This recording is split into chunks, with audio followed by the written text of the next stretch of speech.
Powered by Riverside FM.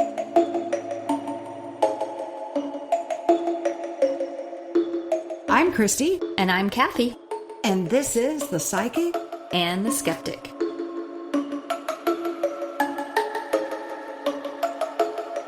Welcome back to The Psychic and the Skeptic. And on this episode, we are going to go into another case file. And this time we're going to talk about the Church of the Restless.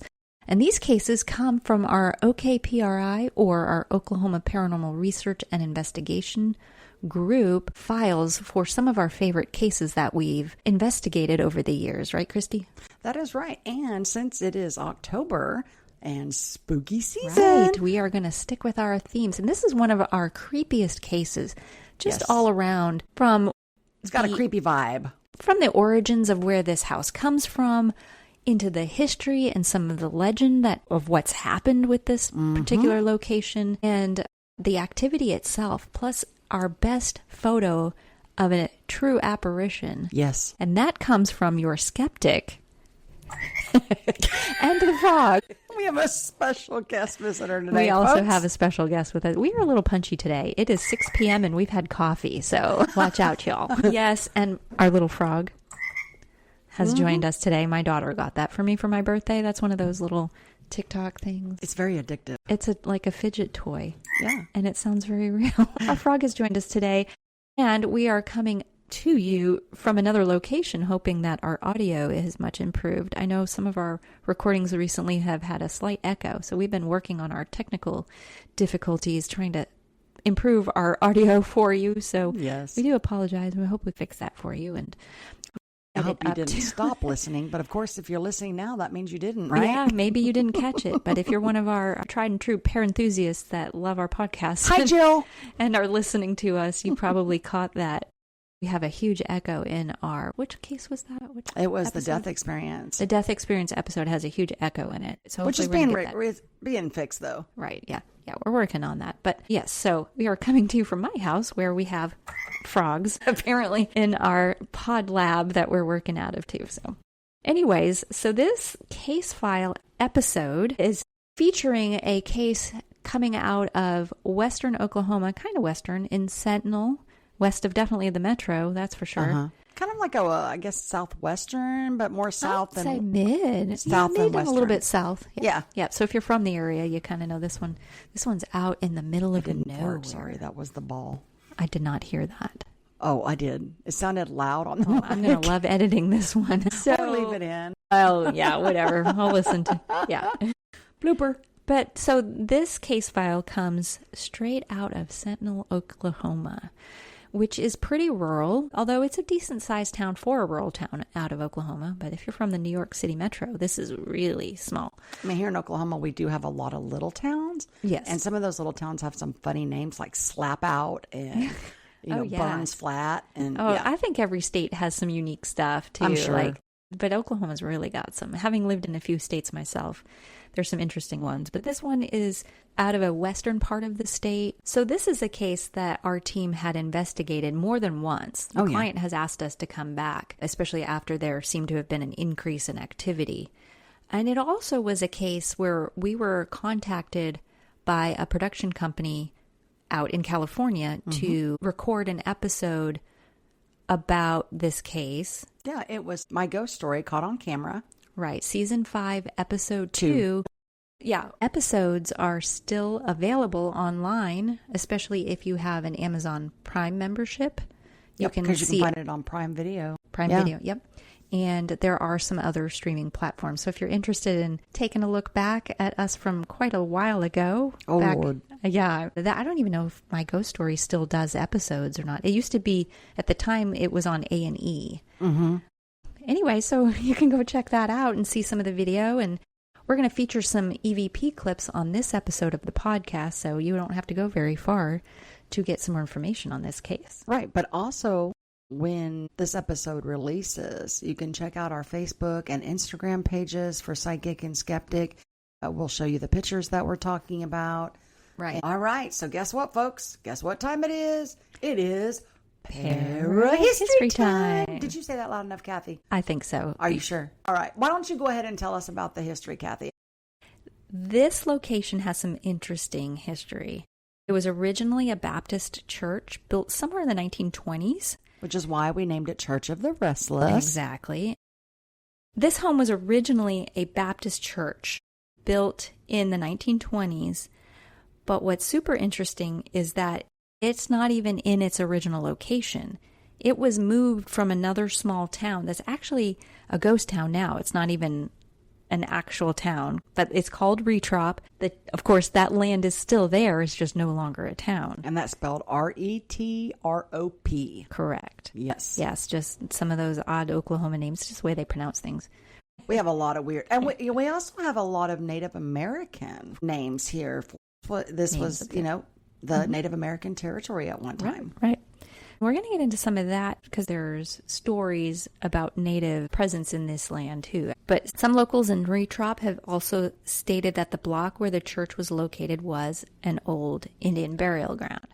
A lot of places that you hear about in Oklahoma that are haunted, people often say, "Oh, it's located on top of that's not just an Oklahoma thing. That comes from an old movie in the 80s, The Poltergeist. And so in the movie, it turns out their house was on top of a native burial ground. And that created this whole horror, iconic situation. And now lots of people feel like if they have a haunting in their house, that must be what's occurring there.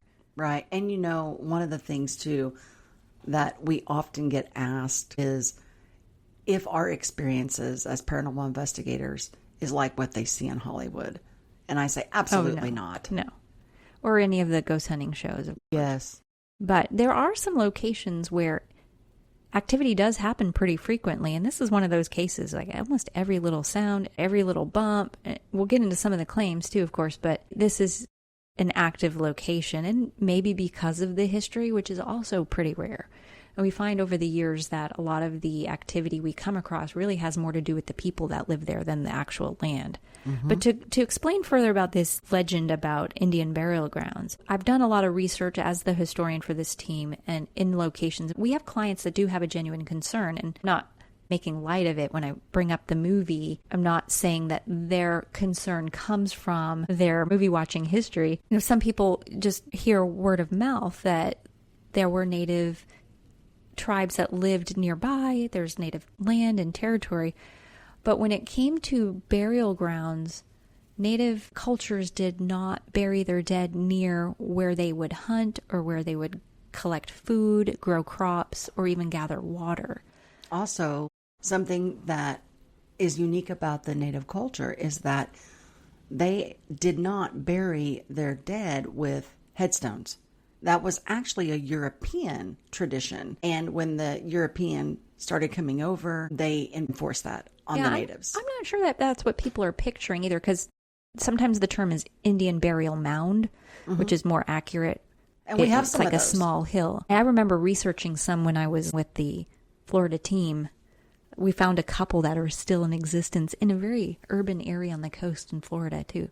So there's a lot of historic burial mounds that are still around that haven't been disturbed. Right. Like with building of houses and neighborhoods. Well, we have like the spiral mounds here in Oklahoma, and there's another one, I can't remember the name of it, but these have been disturbed. There's artifacts and stuff taken out of it. And there's some historic documents that have mapped out some of these locations, and they're usually pretty far out there in places where the land has not been developed, so it's still pretty rural. Even though this town itself is pretty rural, it's possible there may have been some smaller burial areas or burial grounds. But as far as this specific location goes, especially where the house was moved to in Sentinel, it's a little more built up there. There was no historic evidence of any Indian burial mound there. So that was a concern because of one of the claims with this property. And we'll talk about that when we get to it. But that was an important piece to research for the claims on this property. So this next part needs a little bit of a disclaimer for some sensitive topics, such as homicide and ending your own life. So if this is something that's hard for you to listen to, you might want to skip ahead about a minute or two, and we'll see you on the other side. There were rumors that when this home was a church, there was a preacher who shot his son and then hung himself. But in looking back in the history and newspaper records, I could not find any documentation to prove this. Although, in smaller towns, sometimes these things are just kept quiet because towns are ashamed of these kind of things. But this was all within their family, so they might not have wanted that to be something out there. Right. So before the house was moved to Sentinel, I believe it was abandoned for a little while, and that's when it became a little bit dilapidated. But somebody wanted to preserve the home, and that's when they moved it out of Retrop into Sentinel. And I think at that point is when it was used partially for counseling services, for drug and alcohol rehabilitation. So there's lots of energy potential for paranormal activity, according to paranormal theory. And wasn't that drug and alcohol rehabilitation for the youth only? I think it was a youth one, now that I recall, yes. Yeah. So that's all that there really is on the relevant history as far as connecting it to the claims and what was happening on the property from the homeowners. Right. So tell us about what the homeowner was telling you when you were originally contacted, because this was before I was even on OKPRI, way back in 2010, right? Right. And our first investigation there was February of 2010. So it's been a long time, about 15 years ago since we initially investigated this location. And of course, since then, we've been back several times. But at the time that we initially investigated, this residence was occupied by a married couple, and they also had 3 children. So some of the things that they reported was they would all hear different voices throughout the home. One of their daughters would see a little girl in her room and would play with her, but this little girl supposedly would come out of the closet. That portal connection, right? Oh, yes. Yes, for sure. The closet was a big focal point, I remember, from the family. And I do think that the closet is some sort of doorway. And I know that sounds cliche because in a lot of investigations, it's like, oh, the closet's a portal. There's paranormal theory about areas where we don't spend a lot of time in as the living, like attics and basements and closets. Right. Something about the energy is a little bit more vacant there and easier for them to hide, I guess. That's paranormal theory. Yeah, spirits like it because they're not interrupted as much by human. And I remember looking at that closet at one point, and I actually saw the woman there with the little girl. So, yeah, I think it's... Psychically, right? You saw psychically. Oh, yeah, for sure. For sure. So, yes, the closet is an area. So what else is in the claims? Well, in one of the other daughter's bedrooms now, this is very interesting. The dad had to actually nail the closet door shut because his daughter was complaining about seeing a red-eyed monster that was coming out of the closet, and he was telling her he was coming to kill her. So this little girl was terrified. Yeah, totally different than the other situation because that was more of a playmate. The sister saw a little girl that she played with, and this one's dealing with the red-eyed who knows what.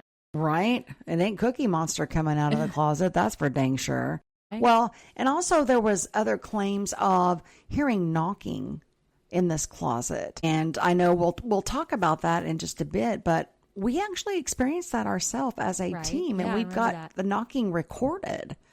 Wasn't that door opening too? That's the other reason he had to nail it shut, because it would open on its own. Yes. We as the team go in and we try to debunk that because, leveling, if the door wasn't latched, the moisture changes in the wood that can release things and the gravity would pull it open. Right. But it's one of the first things that we'll go to with a claim like that is we'll double check on the leveling and how easily the door closes and latches and so on and so forth. Right. And we didn't get it to open on its own. Like we unnailed it so that way we could see if it would come open on its own.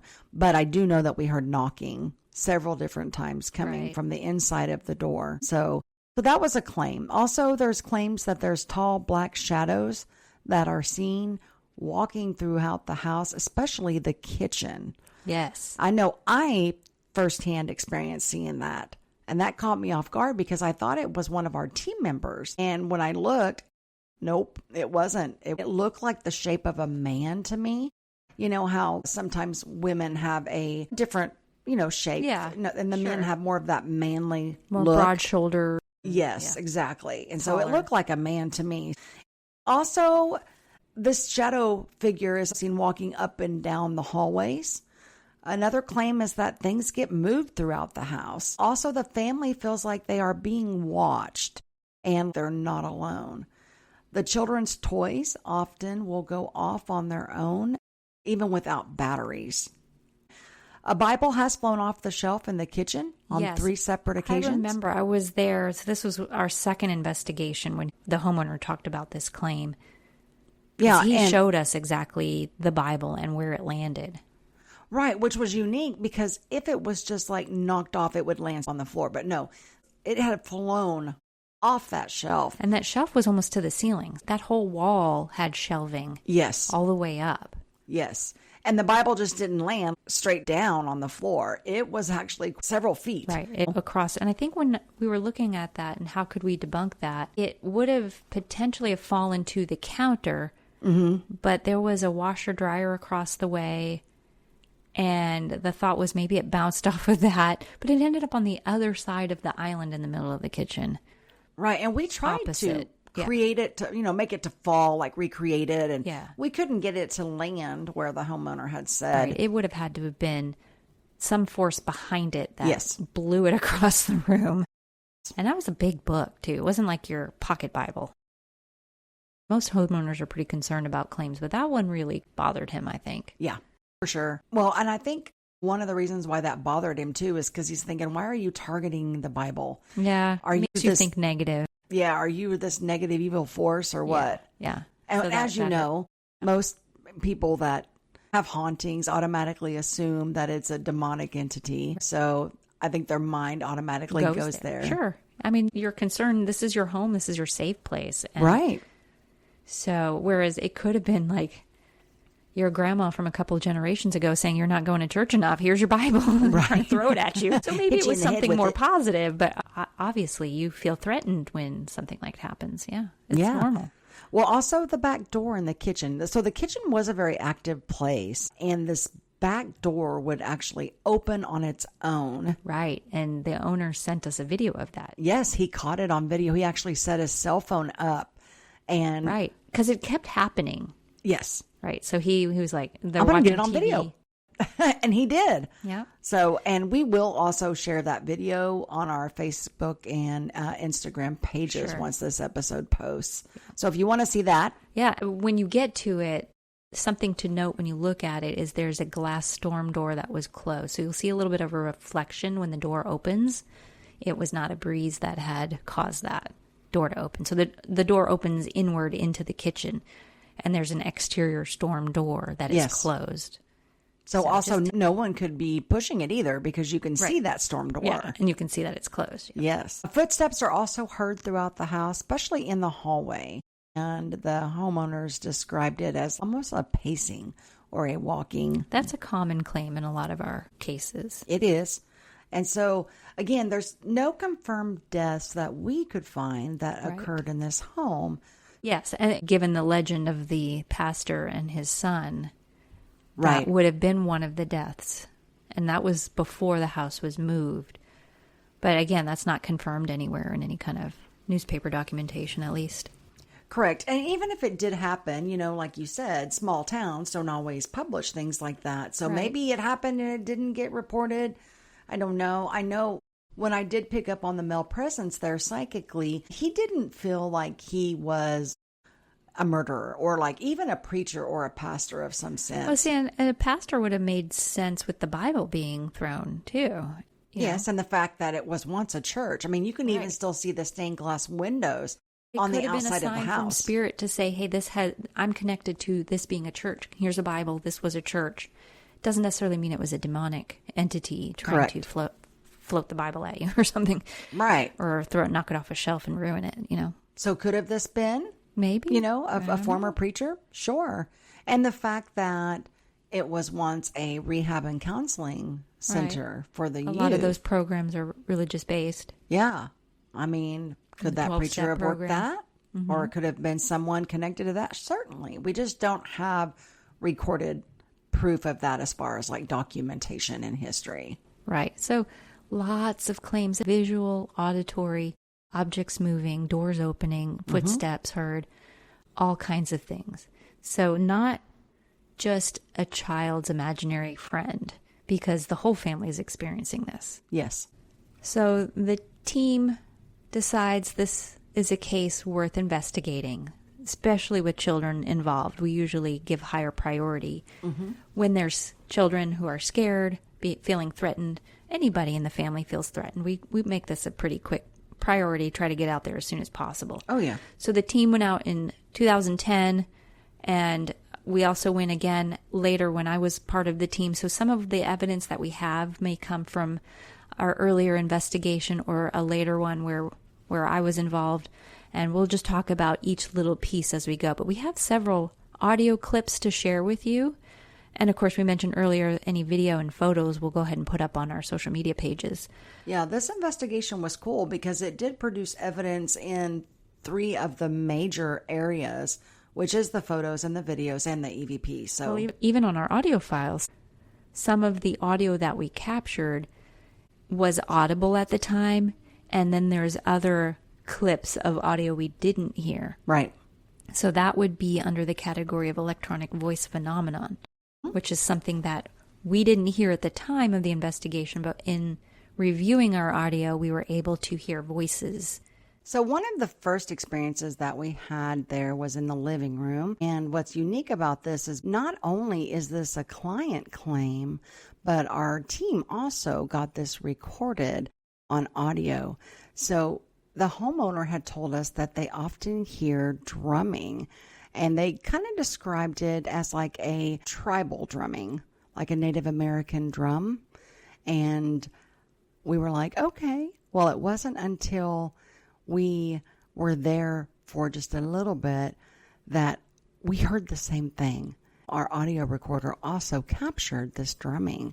So we want to go ahead and play that clip for you. I'll go with you guys first for first sleep, and I can watch DVR too. Okay.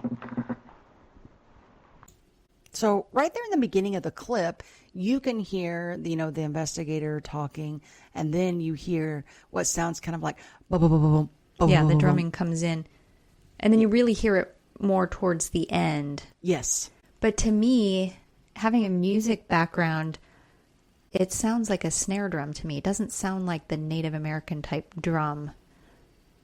Yeah, I see what you're saying on it. Which doesn't fit the native drum. But it's still a drum. It's interesting. I don't know if it was anything in the house. Now, I wasn't there when that happened. That was the first investigation before I was on the team. Do you remember if there was anything that could have, like the television or just... Yeah, no, the television was off. There was no ball game going on in the background or whatever. But the homeowner has heard this type of drumming several times, but he described it as like the native drums. So we heard this audible at the time, yeah, and it did sound just like this clip. You guys couldn't tell where it was coming from? No, it sounded like it was just kind of like off in the distance. Yeah, in the air, somewhere floating around. So not somebody outside in the neighborhood, perhaps? No. Let's go ahead and play that clip so that way you can hear it. Remember, it's at the end of the clip. I'll go with you guys first for first sleep, and I can watch DVR too. We were doing a walkthrough, and this was in the son's bedroom. So not only from the initial investigation, but Kathy, for this second EVP, you were actually there too. The male voice is heard. So I had my audio recorder sitting on the bed in the son's room, and I coughed, but I tagged myself. And then later, when I was reviewing my audio, I heard a male's voice, and he says, talk. So let's go ahead and play that one for you real quick. It's me, radio. So that one's pretty loud and clear. Oh, for sure. Yeah. I thought maybe he said cough because you said you coughed right before that, but it's clear you hear that sound. Yeah, you hear it like at the T. It's me, radio. Okay, so what's our next one?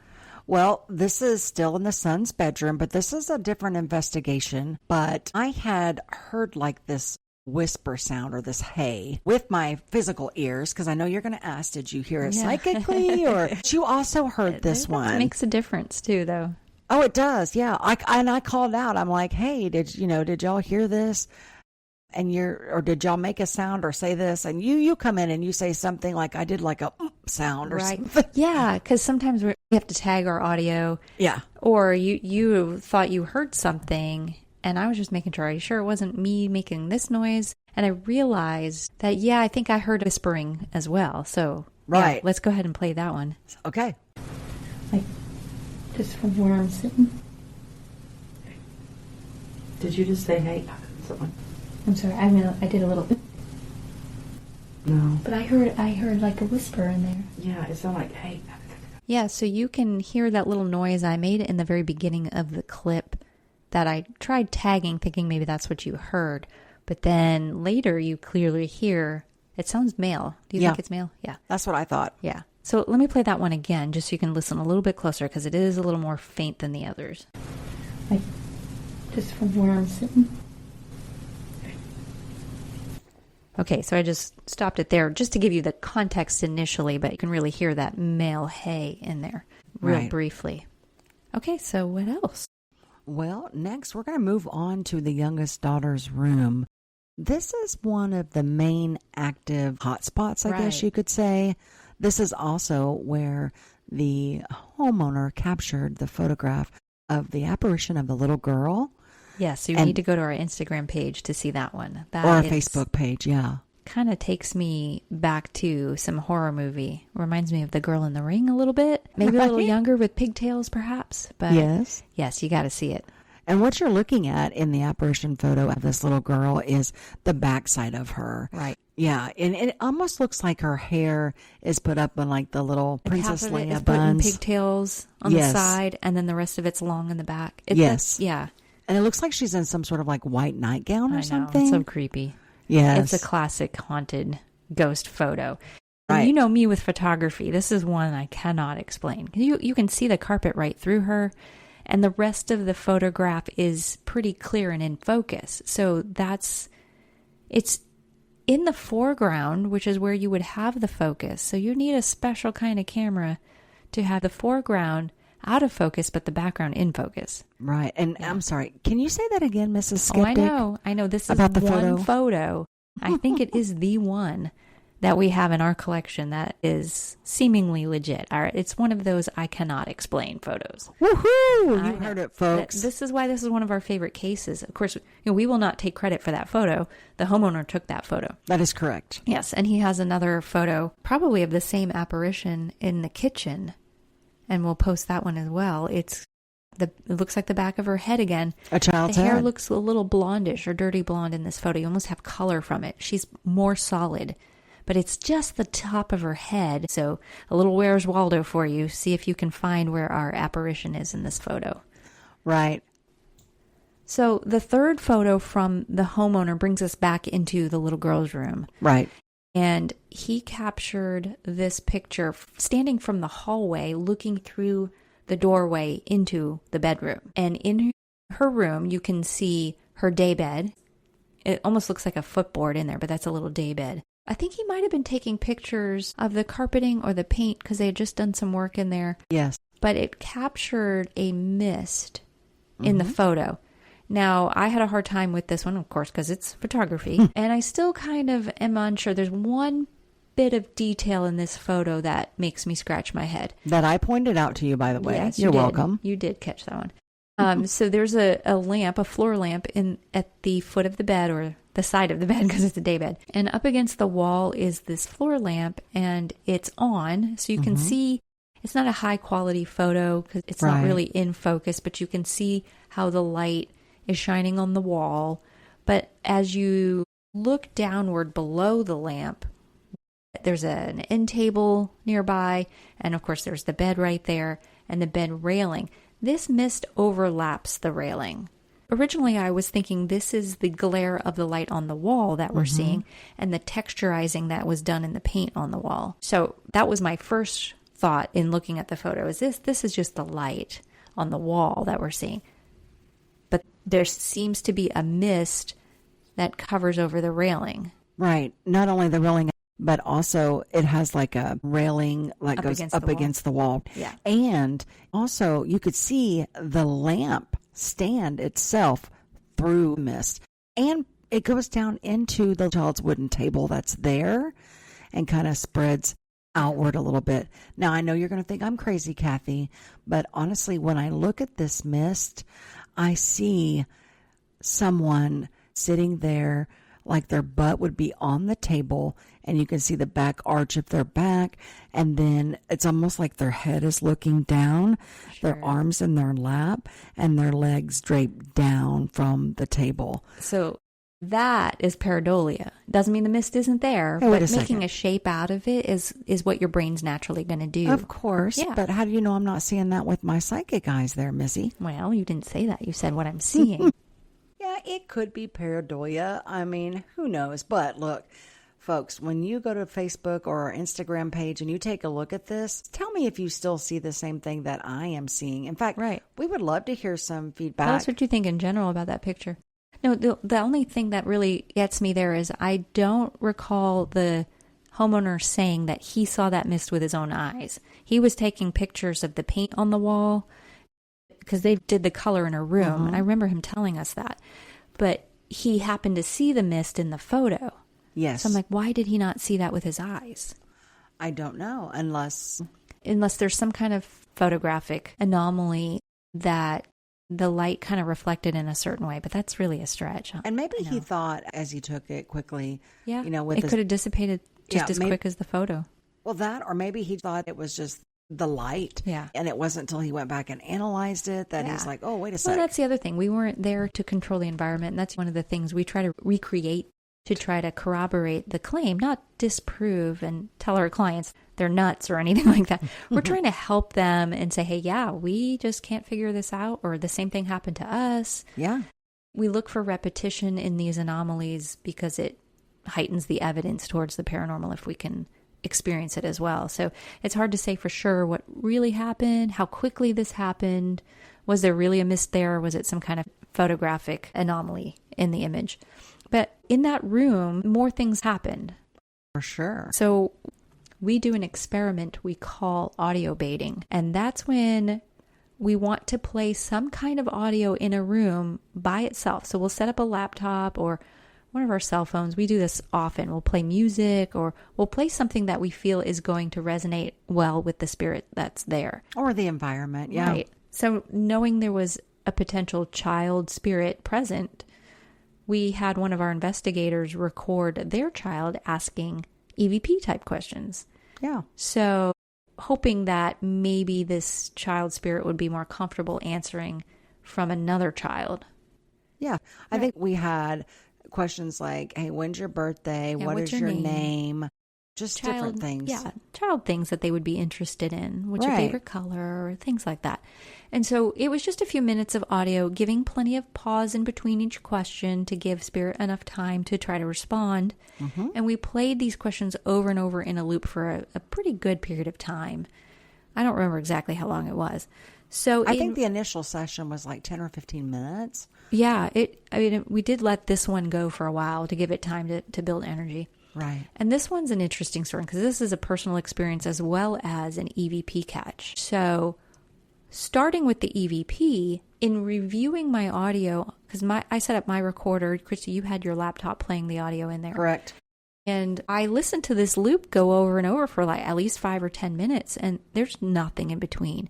And I don't even hear any of us speaking. We're completely on the other side of the house. So if we're talking in the kitchen where our base was, this bedroom is on the complete opposite side of the house.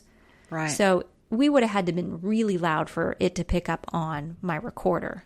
And oftentimes when we do things like audio baiting, we will go outside or Right. leave the house empty Right. so that way we can ensure that it's not our voices being recorded. Right. And in this case, it was far enough away that we didn't have to do that. We knew we'd be on the complete opposite end of the house. So I do have to say that in the clip, you're going to hear the door closing and latching and maybe 1 or 2 footsteps as you were walking away, because you were the one who had gone in there to reset the computer for another looping session. Right. So let's go ahead and play that audio clip. What's your birthday?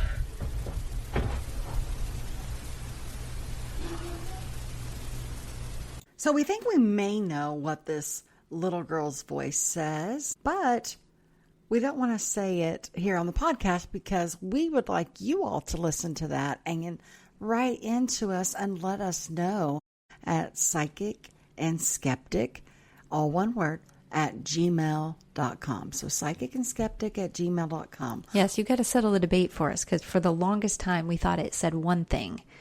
And now we're going back through this audio and we think it might say something completely different. So let us know what you think. Kathy and I are not seeing eye to eye on this. I mean, go figure, right? We both agree that it's not quite what we originally thought. We just aren't really sure what it could be. We have some ideas, but we want to hear what you guys think. So I'll play that one more time for you so you can get another chance to see what you think.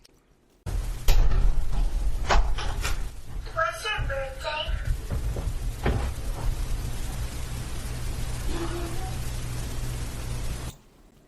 Okay, so what's next? Well, we're still in this daughter's bedroom, and myself and Ashley go back to the daughter's room to reset the audio loop again. One more time, right? I know. It seems like we reset it quite often. We might have had some kind of a timer on it, or it was pre-looped. And so maybe it only went for a few minutes and we had to go and replay the clip that had the looping. Right. I know it was complicated, but... But anyway, so Ashley and I go back in there to reset this loop, and our audio recorder, of course, was still on in the room. We get this EVP recorded, and it sounds like it's a male's voice saying, "Good day." Now, we thought this was kind of odd because it really doesn't have anything to do with what we were doing with the audio. But you went in baiting. the room, maybe you were leaving and it was saying, "Good day." Yeah, maybe. Maybe that's what it was referring to. I mean, who knows? I know this one is pretty clear, so there's not like really any debate. Even still, though, originally we thought it was saying okay. Right. But now that we're fresh ears a few years later, we have a little more experience, we're pretty clear we hear something different. All right, so let's go ahead. Okay, here we go. So I hear it saying "good day." Let's go ahead and play that again. Okay, so we're still talking about this daughter's bedroom, and we don't have any recorded evidence for this, but it was more of a personal experience for myself and several members of the team. So we had the audio baiting going with the loop of the little girl's voice playing, and I had gone into the room to actually stop the recording or to loop it again. I can't quite remember. I think you were wrapping it up. Yeah, maybe, yeah. So what had happened is when I tried to enter the room, I felt like there was almost like this brick wall in a sense of energy, and it really kind of stopped me in my tracks. So I guess the audio baiting had created some sort of charged environment, and I was like, whoa, wait a sec. I got to go get some other members of the team to see if they're also experiencing this, because it was way beyond more of just a psychic impression or experience. So I went ahead and I closed the door after entering. I got backed up, closed the door, and I called over to the team, and I'm like, hey, y'all have got to come check out this room. I didn't tell them what I had experienced because I wanted to see what their reaction was. So Kathy and Ashley were one of the members. How I recall this is you actually came out into the kitchen where we were, because that was our base on the other side of the house, and you said, you guys need to go into the room. You didn't seem alarmed. You seemed like routine. Let's go in. Let's all go in the room now and let's do our own EVP session or just continue on the investigation. So I didn't get a sense of any excitement or urgency in your voice, because I'm just like, well, walking in there, grabbing my millimeter, whatever other equipment we had. And I was the first one to go in after you came to get us. I opened the door. And wasn't Ashley behind you, I thought? She was right behind me. So I opened the door to go in, and I was hit, like you mentioned, I was hit by a wall, or I couldn't go in. It felt thick. It felt like I was walking in water. Literally, that's how it felt. And the charge that you mentioned, to me, it felt like a buzz in the air, very similar to that feeling if you ever walk by an electrical box in a city sidewalk, that's powering the streetlights or whatever, busy intersection. Sometimes you hear a little buzz coming from it, but you can almost feel like electricity or like static off of one of those boxes. And that's kind of how the room felt. So we all felt that. And y'all made the comments. I remember that. And I can't remember. It was remember. Ashley behind me. You were behind Ashley. And I think even Gary on our team was behind us. Right. And I can't remember if you had an EMF meter or the Mel meter or whatever to measure. I'm pretty sure it was a Mel meter because I remember there being digital EMF. And it was so quickly dissipating that the numbers were going down. So I don't know how high of a charge it was. That's right. The thing was, it immediately was starting to feel better. As soon as we were in there, thick and whatever this feeling was, I mean, even moving my arms felt like it took some effort, like you're moving through water. But as soon as we started moving, it started getting thinner. The air lightened, like it was going away. Right. And I was close by the doorway, and I remember looking out into the doorway, and I saw this bright white light. I don't remember that. Shoot. Yeah, I have that written down somewhere. Just remember, yes, that there was like this bright light that I saw shoot off into the hallway. And that could have been why it was dissipating. Because, I vaguely remember you mentioning that now. Yeah. Shooting into the hallway. Yeah. I think it's just the timeline of my memory was not connecting those two, but... Right. And I think maybe whatever this was that shot out of the room and left, it was the reason why the numbers on the meter were going down. I have a theory about investigating when there's activity happening in one area and we hear noises like a long hallway in a big location. We go all the way down to the end of the hallway, and all of a sudden now it sounds like the noises are coming from the opposite end that we just came like from. You're chasing it. Right. Yeah. I feel like our energy might repel other paranormal type energy. Almost like opposite ends of a magnet. Oh, for sure. So it's almost like it just seems to move. I don't know. I try to... Like it's trying to avoid you. I don't know about avoiding, or if it's just our energy pushes their energy away. Yeah. Hence the reason why maybe ghosts hide in closets and attics and basements. Because our energy just kind of pushes them away from us. Although, with some of the claims... People say spirit can touch them, and you feel like I mentioned even in Kindles, my hair was touched. So it can't be true all the time. These are all theories, of course, trying to find explanation for the way things are experienced as we go on a location. But yeah, absolutely. I don't know, for whatever reason, this energy was dissipating. So I go right into debunk mode, and I'm like, what is in this room that's giving off EMF, if anything? So I scan the room. And that might have been what we were doing for our investigation. We were moving on to getting some sweeps and readings of the location. But I even thought, well, maybe this is where power lines connect, because we'd already been through Stone Lion Inn, perhaps, where I had that debunking. Yeah, from the courthouse suite, their right. little room. Yeah, so where the outside power lines connect to a property, sometimes there's high EMF there. Or maybe they had their breaker box nearby. This room, like the adjoining wall, might have all the wires connected into their circuit breaker. I don't think you could find an explanation for that, though, other than just we went the numbers. Outside, there was nothing. Right. Not even the air conditioning unit, outside unit, not even a heater or a thermostat, nothing that would be giving off high EMF was found in that room. Right. So, Miss Skeptic, did that leave you a little baffled? That is one of my personal experiences that I talk about when people ask me, what kind of things have you experienced? And they're few and far between, which is why we're giving all our good cases up front. These are some of the ones that have stuff that I can't explain. Right. And I do remember there were several of us making the same comment about this charge or this, thick air. And I've felt similar feelings since then, but not as strong as that moment. Mm-hmm. I think once I experienced that in this location, it kind of gave me a baseline to follow. Some people do have a sensitivity to electromagnetic fields, so I think I just was able to recognize what that's supposed to feel like, whereas others maybe feel it but never really notice it. in their day-to-day lives because they're not looking for that. And I know we have done audio baiting at other locations, and we have noticed this same charge or this And it thick all air. stemmed from this experience as a team. We all experienced this together, so we started looking for this. And we started doing more audio baiting sessions. Because initially we're just looking to see if something's going to communicate via EVP. Right. And we set up the audio and we have a recorder nearby thinking maybe we'll get another voice. But we've seen other side effects. For sure, yeah.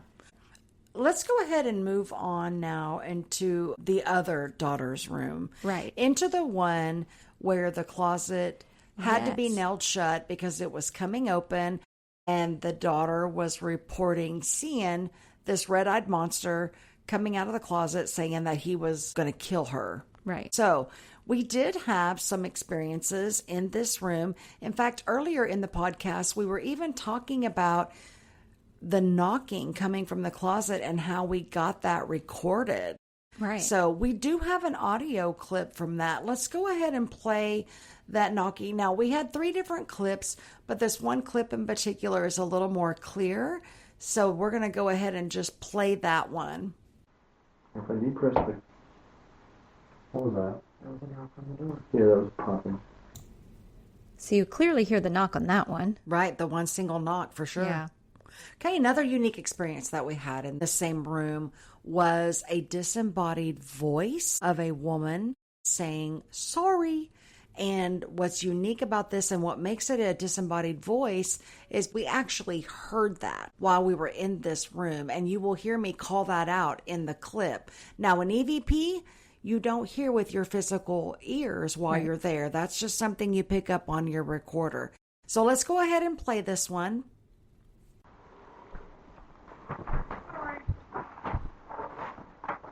Did somebody just say sorry? Okay, yeah. So you hear that one pretty well too. It sounds like a woman saying sorry. Yeah, for sure. We have a couple more EVPs that we're going to play that came from this location. So this first one, it sounds like, hello, Stephen, don't. Now, don't know what this is in reference to or who Stephen is, but it is a pretty good EVP. So we'll go ahead and play that one.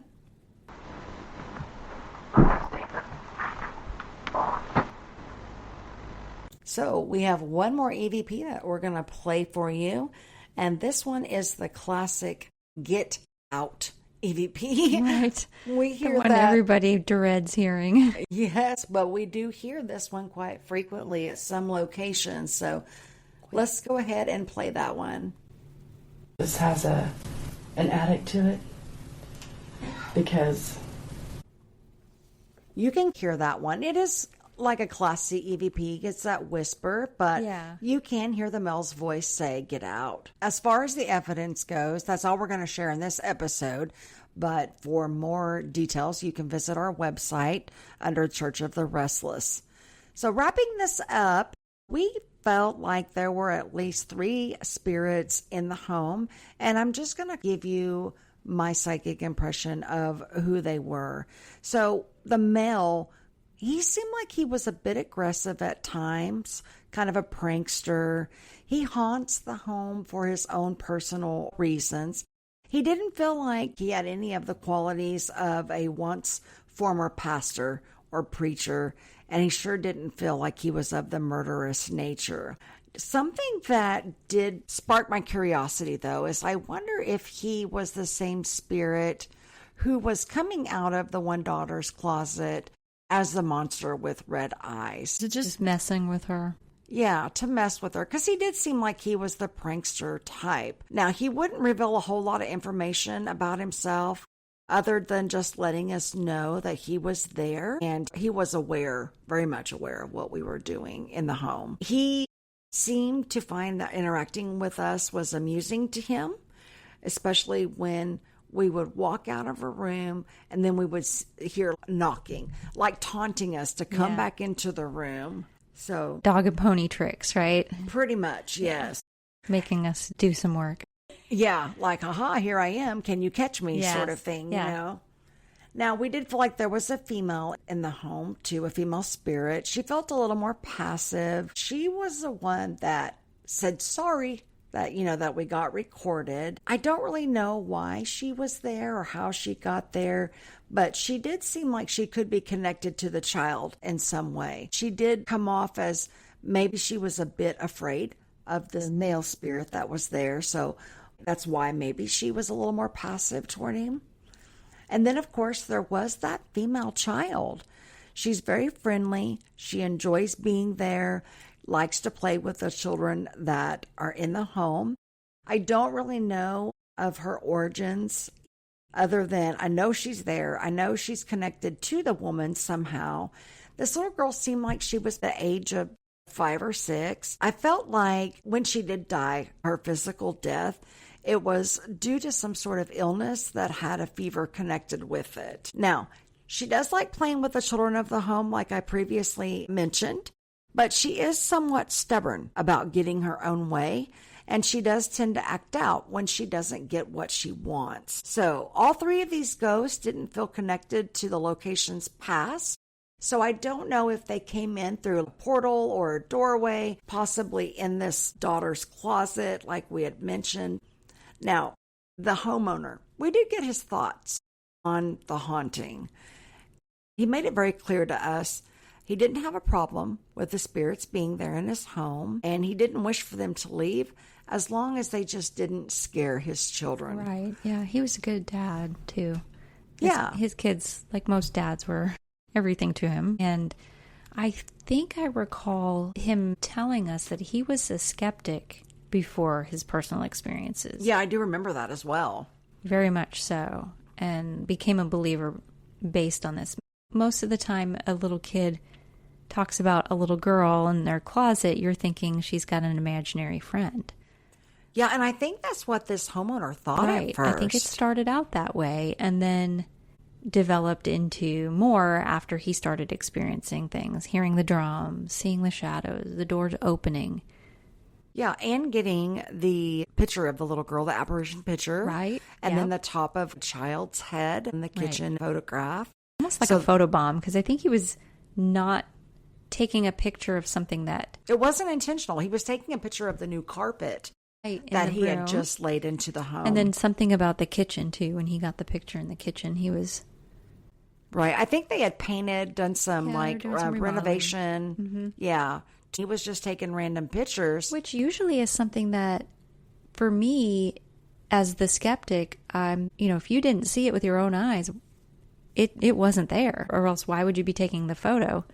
For some other reason, this would have been something that you would have seen. Because the camera is only able to capture... The quality of the photo isn't as good as what our eyes can see. Mm-hmm. It cuts off a little bit of that light spectrum. But in this case... He's a very believable client. And he was adamant that nobody was in the home at the time that he took either picture. Yes, his kids were gone. Right. He was doing work around the house. Kids were at school or friends or wherever they were, but he said, and you could tell. I mean, I know this is me not being the skeptic right now. He was a very seemingly honest person that we had a longer relationship with professionally as a team. We've worked with him. We've been there on more than one occasion. Usually after the initial investigation, we give them our thoughts and everybody kind of moves on unless things get worse. And that's what happened for him. Right, which is why he also started doing his own recording. Right. Like of the video, the back door opening up. Right, he doesn't want anybody to think he's crazy. He's like, this is happening. Yes. Actually, that door, I think if you go back and see the video... You can hear the television in the background. I think he had friends over at the time.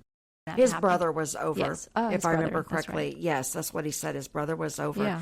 And, initially he just said that he wanted our team to come out and just verify that this was a legit haunting that him and his family were experiencing. And he also wanted us to try to provide him with some insight into what spirits might be in his home, because he already knew the house was haunted. Yeah. He knew he had spirits there. And usually that's the purpose of our team coming out, is to help them to figure that out. Is this place haunted, or am I needing to call an electrician. Yes. And the other thing that points more to his credibility was the fact that he also wanted to remain anonymous. He was not trying to seek notoriety or any attention from this. He truly wanted us to help him to understand if this was a threat to his family. Yes. And then later on, he became a little more comfortable with it after he was able to get his own evidence recorded, which is why he agreed to go ahead and do the filming with us for My Ghost Story, Caught on Camera. Right. Yes, Again, that was eventually he did let it become public, yeah. Yeah, it was season 5, episode 2. And I think the reason why we named the whole episode or on our website, we kind of always nickname a lot of our investigations. And we named this one Church of the Restless because it was once a church. Right. Even the stained glass windows are still... They're still there. They're covered over, but you can see them from the inside of the garage. Well, you can see them from the outside of the home on one side. Right, on the back, yeah. Yes, and you can see them from the garage area. Yes. But yeah, we named it Church of the Restless just simply because it was once a church and the spirits that are there seem restless. Right. So it was a fitting name, you know. Yeah. This one had so much activity that was recorded from there. That's why we wanted to put it in our Halloween episodes. Sure. If you guys are interested in learning more about this investigation, you can visit our website, www.okpri.com, and you can read the full report and see all the evidence there in one place. Right. And don't forget to email us at psychicandskeptic, all spelled out, at gmail.com, and let us know what you think about some of these EVPs that we played for you. Or give us your thoughts on the episode, make a recommendation for future episodes, or tell us your para story. And we hope that you'll continue listening. So you can find us wherever you enjoy your podcasts, and thank you for listening. Because the paranormal is the normal. Not yet understood.